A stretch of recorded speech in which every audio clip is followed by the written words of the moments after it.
Olá, queridos amigos, estimados irmãos, estamos aqui para o quinto tópico, o último tópico desta lição, conduzindo mentes a Cristo. Vamos ver aqui como os discípulos conduziram a mente de muitas pessoas a Cristo. Pergunta A. Como Pedro apresentou a Cristo à multidão? Atos 2, 22 a 24. Varões israelitas, escutai estas palavras. A Jesus Nazareno, varão aprovado por Deus entre vós com maravilhas, prodígios e sinais, que Deus por ele fez no meio de vós, como vós mesmos sabeis, a este que vos foi entregue pelo determinado conselho e presciência de Deus, tomando vós o crucificastes e matastes pelas mãos de injustos, ao qual Deus ressuscitou, soltas as ânsias da morte, pois não era possível que fosse retido por ela. O apóstolo Pedro agora aqui, ele apresenta a Cristo, como o Redentor do mundo, o Salvador da humanidade. Ele chama a todos ali para fazer uma reflexão. E Pedro estava perante o povo, estava perante os príncipes, estava perante a toda a nação de Israel ali, vamos dizer.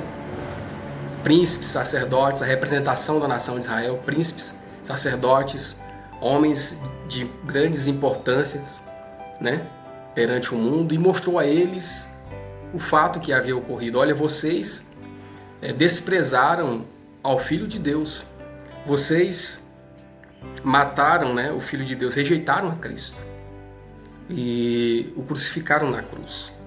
Então Pedro ele faz aqui um discurso ali, mas ele lhes falou algo importante, Ele lhes disse assim: olha, por meio do sacrifício de Cristo, vocês também podem ser salvos. Vocês erraram, cometeram um grande erro, mas agora Deus o ressuscitou, Vocês podem ser salvos se vocês aceitarem a Cristo como seu Salvador também, Então, Pedro, vamos dizer assim, mostrou a verdade para eles, talvez até de uma forma surpreendente, que foi duro. Olha, vocês mataram, rejeitaram a Cristo, o Salvador do mundo, Mas mostrou para eles a realidade. Se vocês o aceitarem, ele ressuscitou dentre os mortos e agora trabalha junto a Deus, junto ao Pai, por cada um de vocês, pela salvação da humanidade. Nós podemos ver aqui então os discípulos, até pouco tempo estavam, logo após a morte de Cristo, estavam com medo, se escondendo dos judeus, presos em casa, Estavam ali sentindo uma grande depressão, mas agora, depois de que se prepararam para receber o Espírito Santo, estavam falando a verdade abertamente a todos os líderes, do maior ao menor entre o povo, Eles estavam ali falando a verdade da morte de Cristo e agora do trabalho que Cristo fazia em favor da humanidade. Então nós vemos aqui que eles, sem nenhum medo agora, proclamavam a verdade do Evangelho, Cristo, mostrando a divindade de Cristo a todos aqueles homens, Não temiam falar a verdade. E assim também o Espírito Santo quer nos capacitar para os últimos dias, para que possamos pregar o Evangelho sem medo algum, falando a verdade conforme é requerido de cada um de nós também. A nota nos diz assim: é uma cena cheia de interesse. Eis o povo chegando de todas as direções para ouvir os discípulos testemunharem da verdade como é em Jesus. Eles se acotovelavam, lotando o templo. Sacerdotes, príncipes estão presentes com o olhar sombrio da maldade, o coração ainda cheio de permanente ódio contra Cristo. As mãos manchadas com o sangue do Redentor do mundo que foi derramado quando o crucificaram. Achavam que iam encontrar os apóstolos encolhidos com medo, sob a mão forte da opressão e do assassinato, mas os encontraram acima de todo temor, cheio do Espírito, proclamando com poder a divindade de Jesus de Nazaré. Ouvem-nos declarar com ousadia que aquele que fora tão recentemente humilhado, escarnecido, ferido por mãos cruéis e crucificado é o príncipe da vida, agora exaltado à direita de Deus. Então nós vemos aqui que os discípulos, com toda a ousadia, pela capacitação do Espírito Santo agora, eles explanam toda a verdade abertamente a todos os homens ali presentes e mostrando a Cristo como o único caminho. A pergunta B nos diz assim: como Pedro utilizou novamente a profecia em seu discurso? Você pode ler depois Atos 2, 25 a 36. Então nós vemos aqui que Pedro se utilizou da profecia proferida pelo salmista Davi, quando Davi profetizou e deixou escrito, né, que o Messias viria da sua linhagem, por uma promessa que Deus havia feito, que o seu reinado seria eterno. É por causa que Cristo viria da sua linhagem e seria o reino eterno, né? E ele falou que o Messias, Cristo, seria morto, mas que Deus o ressuscitaria, né? Ele não permaneceria na sepultura, mas seria ressurreto. Ele não ficaria no inferno, ou seja, na sepultura, naquele caso ali. Seria ressuscitado e seria engrandecido acima de todos. Seria exaltado acima de todos os seus inimigos.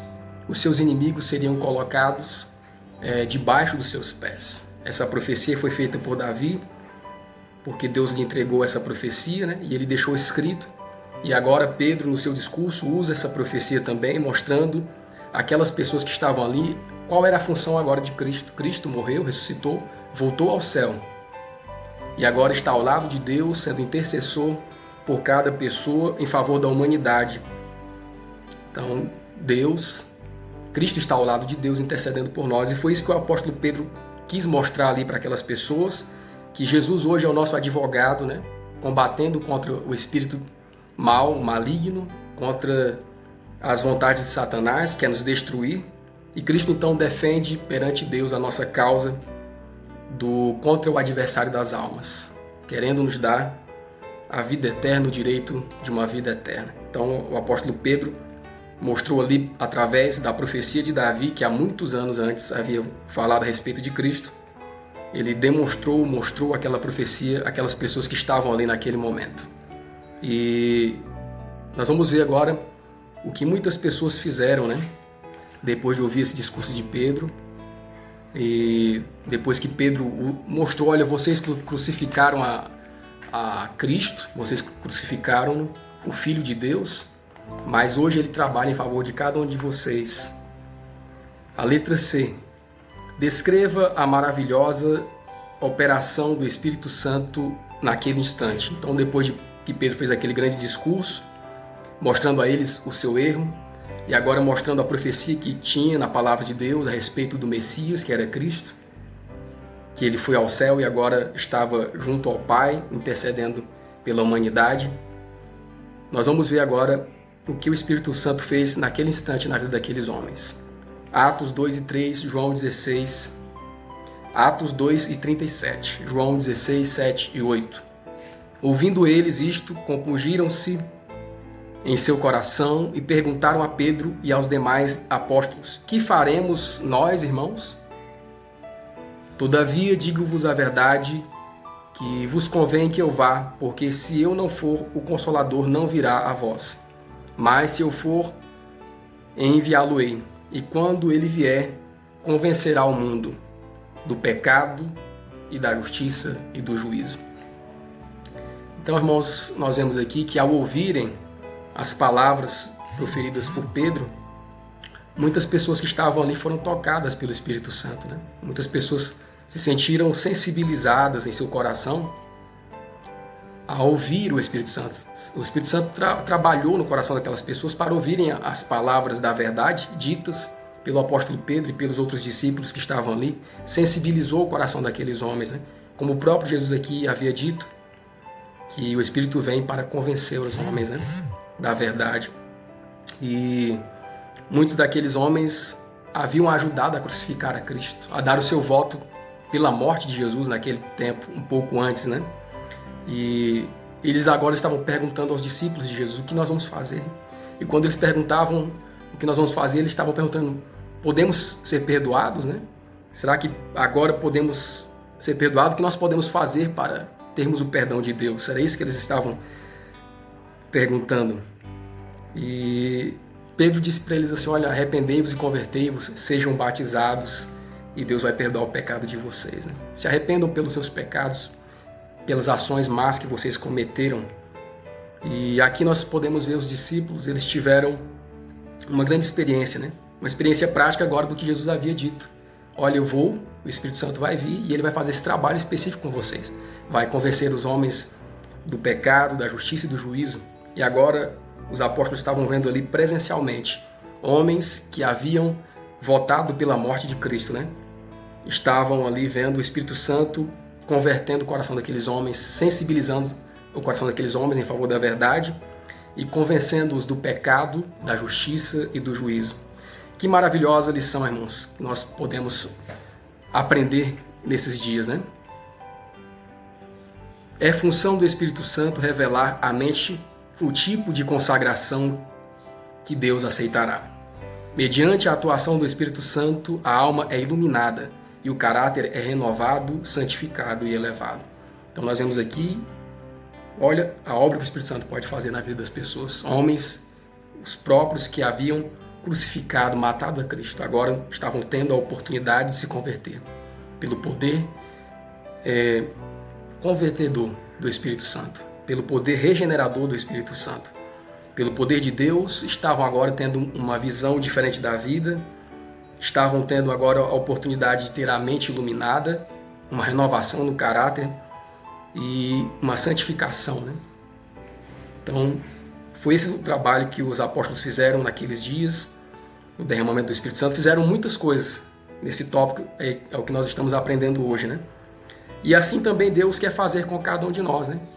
Para que possamos também ser instrumentos, para que no momento certo, determinado, possamos pregar o Evangelho sem medo a todas as pessoas que necessitam do poder de Deus na sua vida. Que Deus nos abençoe para que possamos fazer o seu trabalho.